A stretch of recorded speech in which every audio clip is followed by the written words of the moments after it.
Welcome to IGL Weekly, brought to you by Connecticut School of Broadcasting. For more information, go to gocsb.com or call 1-800-TV-RADIO. Tomorrow's broadcasters today. I'm Eric Hauser. This is my special guest, TJ Grum. How's it going, Eric? Good. How are you today? Pretty good. Good. In the next 30 minutes, we're going to be going over the two shocker upsets in Week 1. Also, how there were so many penalty flags hitting the turf. A lot of dirty laundry. Yeah, a lot of penalty flags hitting that turf at the Wells Fargo Center. And also, we're going to be breaking down the IGL Game of the Week. And just to give a special thanks to our sponsor, Acosta and Williams, LLC. We apologize we didn't get them on the broadcast last week. So, again, we want to give a special thanks to Acosta and Williams, LLC. And, TJ, the game of the week for the IGL, the Camden Lions and the Philadelphia Falcons. Yeah, showcase game of the week, Week 1. Yeah, it ended up being the Lions beat the Falcons 22-14. But the first half, not much was happening. Not really. A lot of defense. For Arena League game, only 8 points scored total, and it was all in the Falcons. Yeah, what happened was that the Falcons were leading 8-0 at halftime. TJ, what happened? We'll start with the Lions. Why did they get shut out in that first half? You know what? The Lions, overall, they started very slow. They did not – it didn't seem like they were coming out of their huddles quick enough to get the play out. They had a lot of delay of game calls. You got to give credit to the Falcons' defense for the times that the Camden Lions were, in fact, on time. They had their plays going. The Falcons were there to stop them. Yeah. I did also notice that when the Camden Lions were in shotgun set, they were messing up their snaps and shot themselves in the foot. Yeah, a lot of times if they started getting rid of them, started to get behind the defense, at times they would shoot themselves in the foot. Bad snap over the quarterback's head. It's just that's not good, especially when you have momentum and you're not putting any points on the goal. Yeah, exactly.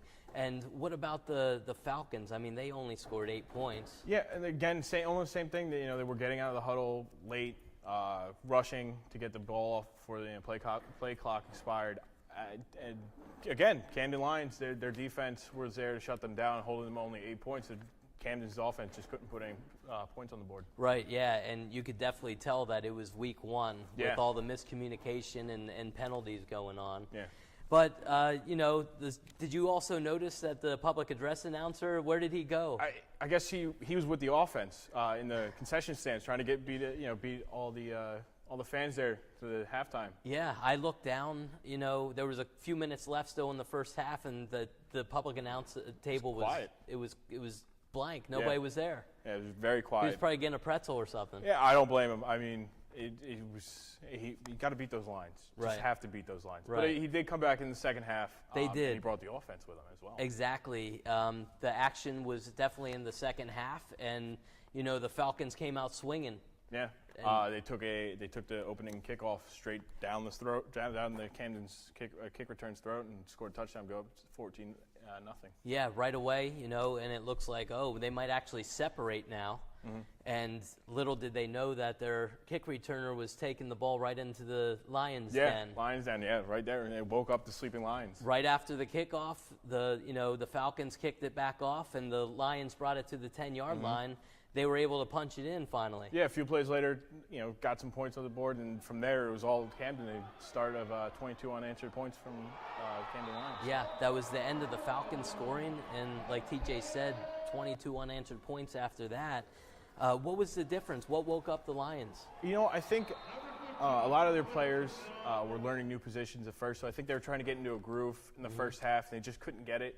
At halftime, I think they figured it out. They got that groove, and the rest is history. They went on to score 22 points, figured out the Falcons' defense. I think the Falcons may have gotten a little too complacent. That their defense was that they were complacent with the Camden Lions shooting themselves in their own foot, getting out late, being a little miscommunicated. Didn't make any adjustments at halftime, thinking that it would be story as almost like they were hoping it was just they weren't going to do anything. Yeah, they took a couple plays off. It looked like, and it cost them. Right. Yeah, and I also noticed that the Camden Lions, I mean, they have a small team, but they're very fast. Yes. And I think that between, like you said, Coach Rashid Pollard, he actually told us that they had players that were learning new positions. So I think what happened was they started to get into a groove and figure it out. Yeah. And also, I think they were small and quick, and I think they started to figure out how to use that to their advantage. They also had some height.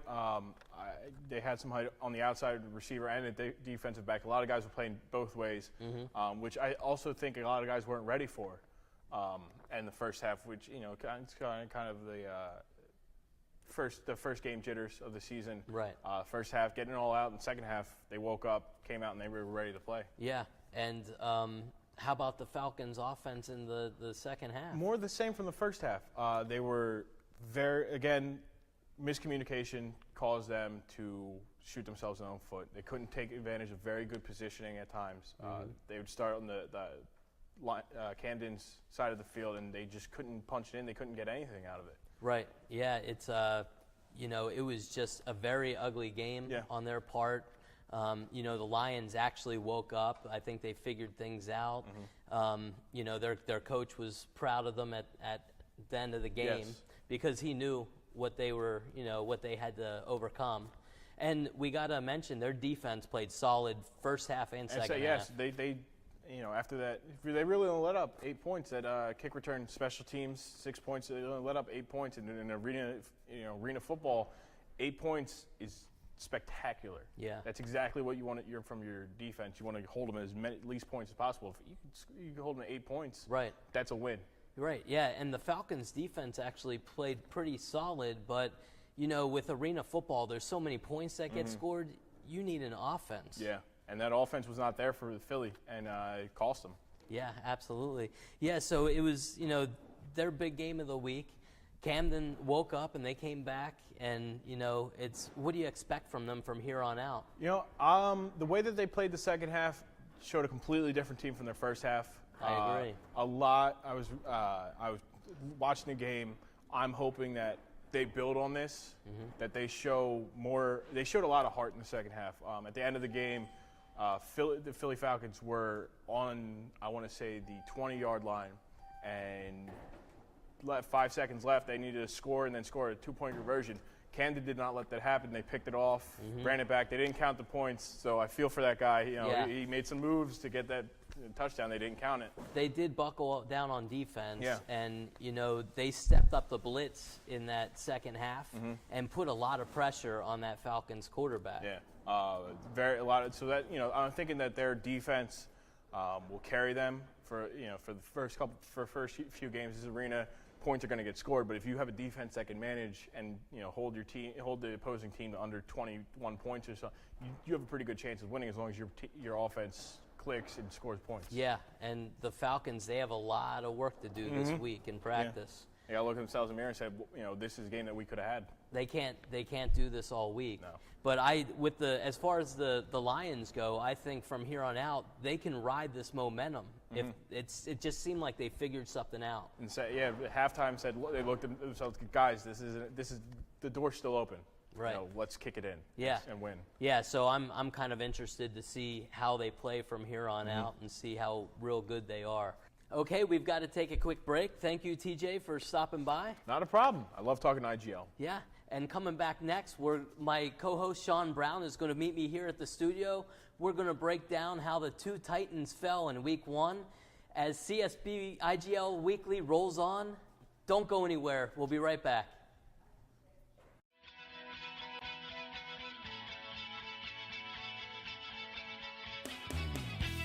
Are you looking for a career in broadcasting? Does a life working in TV or radio sound right for you? Then it is time to get connected with Connecticut School of Broadcasting. Get hands-on training from industry professionals. Learn what goes on behind the scenes in a TV studio. Learn how to be a news anchor or cameraman. Talk sports on the radio and find out what goes on behind the microphone. Edit audio and video with Adobe Audition and Final Cut Pro. CSB even has a brand new campus right here in Cherry Hill. Attend one of our open house studio tours to check out the new building and meet the instructors. Stop wasting time and get connected with Connecticut School of Broadcasting. For more information, visit gocsb.com.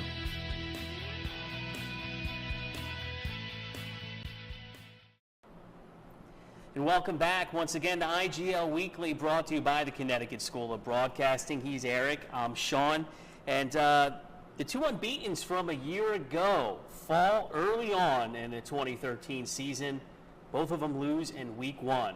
Yes, I don't know if anyone expected this. I mean, the defending about the Steelers and Hornets. Yeah, the defending champion Hornets and the second runners-up, the Steelers. I mean, they were barely touched last year. I mean, this is big news. Both of these teams, unbeaten, played in the championship game 1 year ago, and they both fall in week 1. The Hornets didn't even lose a game the entire season last year. No. Yeah, what gives in the first week of the season? Man, it's they didn't look good at all yesterday on either side of the ball. A lot of turnovers, a lot of penalties. That pretty much told the story on their side. It's just so sloppy play. Yeah, it's a new season. A lot of people, you have a target on your back when you're the defending champs. A lot of teams are gunning for you. You know what's crazy? The Panthers played sloppy too, and they still won 20-6. Yeah, we're talking about the ASI Panthers. They had 26 points to the Hornets 6. Impressive fashion, beating the defending champions in week number 1. The ASI Panthers, by the way, what does ASI stand for? Oh, man, you really want to know? I do. Okay. All-Stars Incorporated, believe it or not. All-Star, so they've got an all-star team. Yeah. Apparently, I guess that's why they beat up on the defending champion Panthers. Yeah, I guess that's where all the All-Stars fall. They should win everything. They beat up, I should say, on the defending champion Hornets. Let me correct myself there. So 6 turnovers by the Hornets. Really difficult to win a game at any level when you turn the pigskin over 6 times. Well, you know, I think it was a combination between it being the first game of the season and also the Panthers' defense. You know, they put some good pressure on them. You know, the quarterback Abdullah for the Hornets, right. he threw those 4 interceptions, like I said, fumbled once, and the team had a turnover on down. So it's tough to win a game that way, let alone their defense had a lot of offside penalties. Yeah. So, you know, they were just shooting themselves in the foot the whole game, and I don't think anyone expected that. Yeah, speaking of sloppy, it wasn't just the Hornets. No. The Panthers also were having some problems. I would say about I counted 10 delay of game penalties, but they were still able to win. Yeah, it sounds about right. There were a ton of delay of game penalties, and I don't know if these teams aren't practicing with the game clock. Yeah. Or what it is, but you could see that they just weren't getting their plays off in time. And, you know, if the Hornets played well, they could have beat them, but it didn't happen. And Brownie, who's the quarterback for the Panthers, he kept them in the game, and they started scoring some points with his legs. His legs were keeping him in the game a lot of the time. Yeah, I agree with you, and it seems to be a common theme, at least through week 1. A lot of these teams are having difficulty, especially on first down, with that play clock. So many delay of game penalties in week 1. Yeah, I mean, the only thing I can think of is maybe these teams weren't practicing as much in practice to get ready for that. But with Brownie, the quarterback, I mean, I didn't know if he was going to last the whole game. I mean, he's got this real thin frame. Yes, he does. And his legs are real small, too. I thought he was going to get snapped in half, but I'll tell you what, he used those legs when he got pressured. He got away, and he had some very important runs for his team. So I think you've said the answer already, but in addition to the 6 turnovers, which obviously helped by the Hornets, why were the Panthers able to win the game? You know what? They clicked more on offense. I think their offensive line kept some of the pressure from the Hornets away from the quarterback. Yep. And when the quarterback Brownie was pressured, he was able to scramble and make plays that way. He kept the play alive. Absolutely, yeah. And he made great plays, and I think that's how they were able to separate from the Hornets, and everyone was waiting for the Hornets to catch up. Yeah, Brownie did play well. He had that 1 turnover in the first half, but really did a good job taking care of the football in the second half. Yes, he did. After the game, following the big win by the Panthers, their head coach Bill Mathis gave a victory speech to his team. Let's take a look. Bring it in, baby. Let's go. All right, first of all, I want you all to give yourselves a round of applause because you deserve it. Very good. The team you just beat out there is a very good team, okay? Let's not take anything away from them. They're a very good team. They won this league last year for a reason, okay? We're going to probably wind up seeing those guys again down the road. That's why sometimes it's better to use discretion as opposed to go ahead and rub it in their face. Okay? We may see them again, all right? Everybody did an outstanding job today. We had people filling in holes where we, had injuries and stuff. Guys have never played those positions before. doing a great job. Okay, this was a team effort with a capital T. Today, man. All right. I want to know about injuries. Okay, when everybody's home and stuff, I want text messages. I want to know how you're feeling. I want to know what's going on as far as everything. Thursday night, we're going to go back to 57th and Vine. Is that right? Yeah. Okay. Yeah. Listen, I want you to enjoy the rest of today. Tuesday? Thursday. Okay. I will get you the times as far as next Saturday is concerned. Let's worry about Thursday, 7 to 9. Get me the injury report, fellas. Couldn't ask for more. Let's go. Let's go. Yo, let's get a victory on 3. Victory! 1, 2, 3, victory! So interesting words from Bill Mathis, the coach of the Panthers there, inspiring his team, very proud of his team knocking off the defending champions, but basically a lot of responsibility comes with that. Yeah, it does. Yeah, it's and he should be proud of his team. I mean, they pulled it through the first game of the season. They're 1-0. And they're a new team in the league. And they can't take it for granted. They have to continue to move forward with that momentum. In other stunning events in week number 1, the Delaware Bucks, the Buccaneers 42 over the Conchie Steelers 18. Another surprising turn of events. Yes, another blowout. I mean, they turned up the heat. The Buccaneers, I mean, they scored often. And the Steelers, I don't know what happened to them, but, you know, they just couldn't keep up with them. Yeah, they played in the championship game last year, but, you know, an interesting thing, their quarterback, they scored most of their points in the first half, but for some reason that I'm not sure, they changed quarterbacks at the half. Do you think there could have been an injury or something? You know what? I'm guessing there was an injury there, but I'm not sure. The team hasn't released an official statement about that. But, I mean, it seemed like he was playing okay. Yeah. They scored most of their points in that first half. For some reason, their quarterback, they replaced their quarterback. We don't know why, but it didn't go very well in that second half for them. Yeah, definitely. They struggled in the second half. There's no doubt about it. I got to ask you a question. So many of the top teams falling in week 1. Is the competition getting better, or are the teams at the top starting to come back down? You know what? That's a good question. I think that there's a lot of talent in this league, Yeah. and I think the teams, you know. Even some of the newer teams are very talented. Yeah, and I think it's a little more level playing field, but at the same time, you kind of, after seeing the Hornets and the Steelers play, you kind of think that they must have lost something there. I mean, I don't know if they have the whole full roster like they did last year. Who knows what happened, but they don't look the same. Yeah, it just goes to show you, you know, a new season is a new season, and you still have to play. You're only as good as your last game, right? That's right. All right, coming up after a quick break, we will review what turned out to be the game of the week, the debut for the New Jersey Bulldogs and the Chiefs. We'll break it down for you next as CSB's IGL Weekly continues.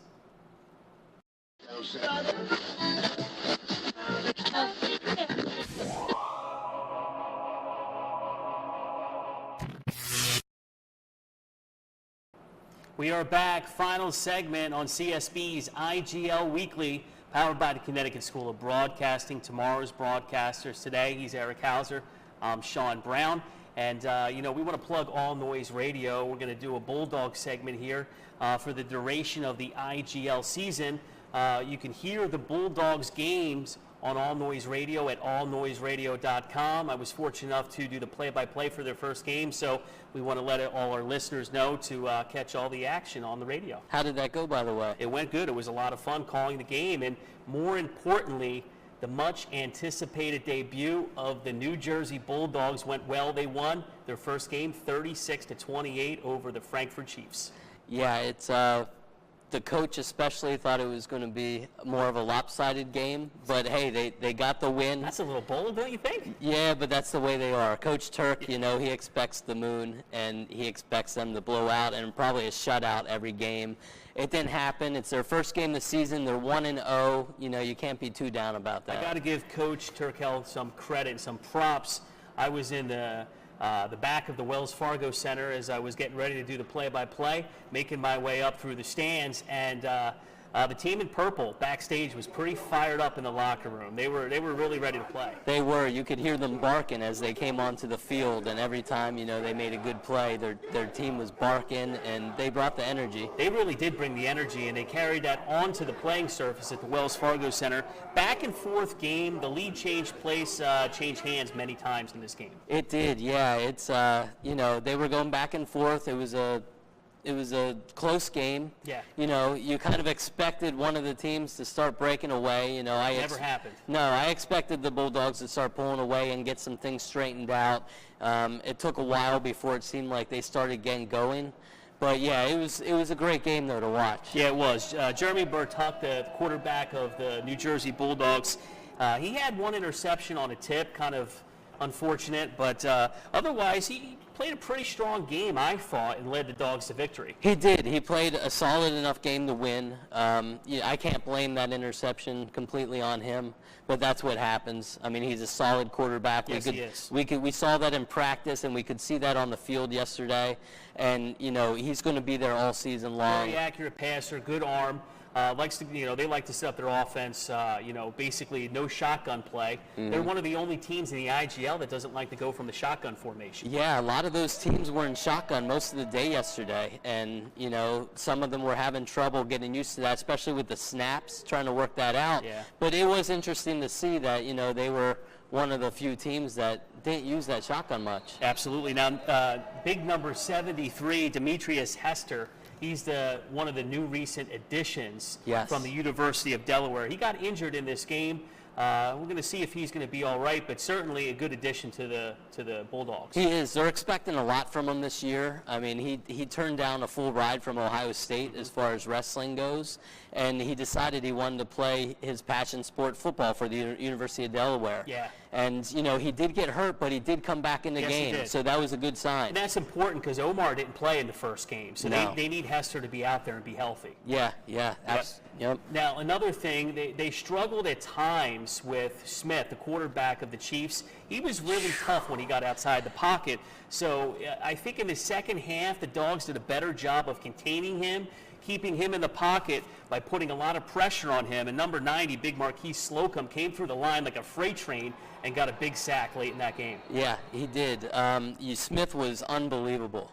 But those Dogs in the second half, they really stepped up their defense, and they put a lot of pressure on Smith, forced him into some things where he just couldn't get out of the way. He was causing them all kinds of problems in the first half because when a play would break down, he would just run, and boy, he's quick. That's Smith. I like him a lot. When he gets out into the open field, he is really tough. Yes, he to bring is. Down. Yeah, I mean, he's got a great arm, but his feet are, you know, he was escaping from everything. And I don't think the Bulldogs were able to bring as much pressure in that first half. So once they figured it out and got through that line, you know, it was tough for Smith, didn't know what to do. Yeah. Now, another interesting thing, backup quarterback of the Dogs, Michael Merritt, saw some action in this game. At first, I thought maybe they were benching Bartuck. Not so. It seems like on 2-point conversion tries, the coach would bring him in perhaps when they wanted to do a design quarterback run.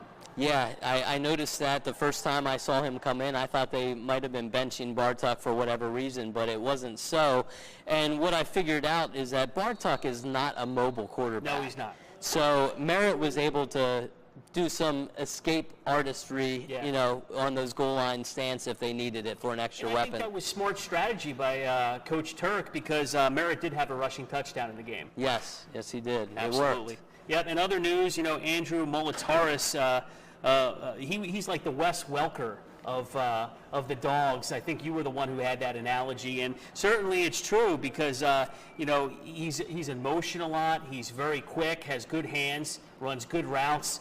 A very valuable asset to the Bulldogs offense. Yeah, he's definitely one of those X factors.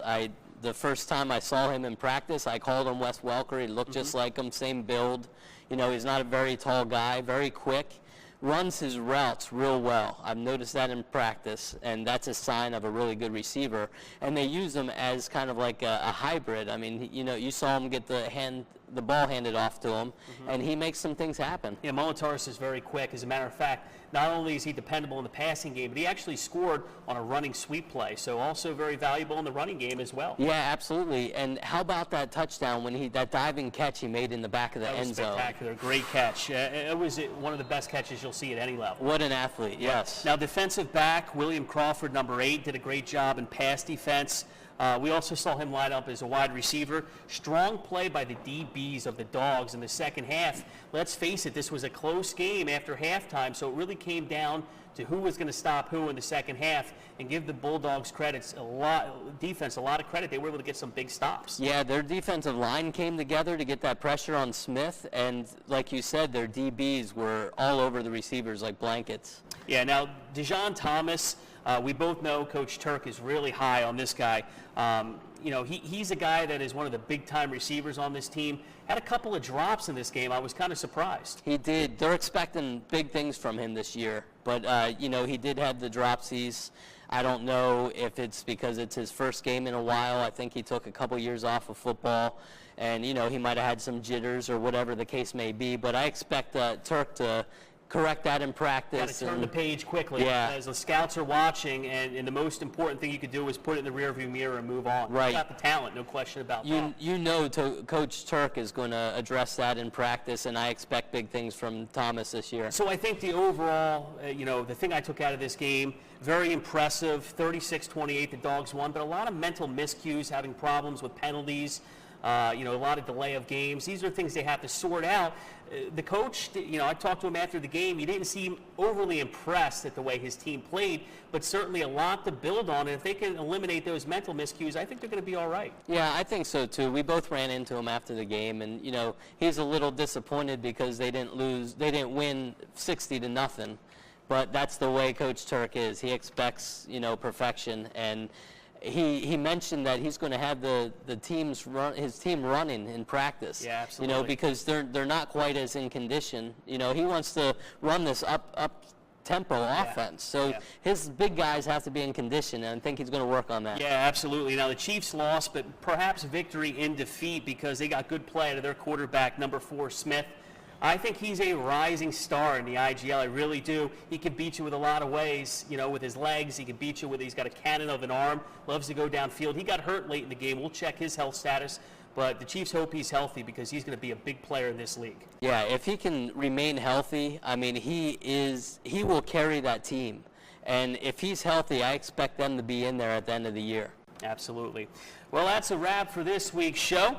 We'll remind you we'll be here each and every week throughout the course of the IGL season. For my partner, Eric Hauser, I'm Sean Brown. We'll see you next week right back here on CSB's IGL Weekly.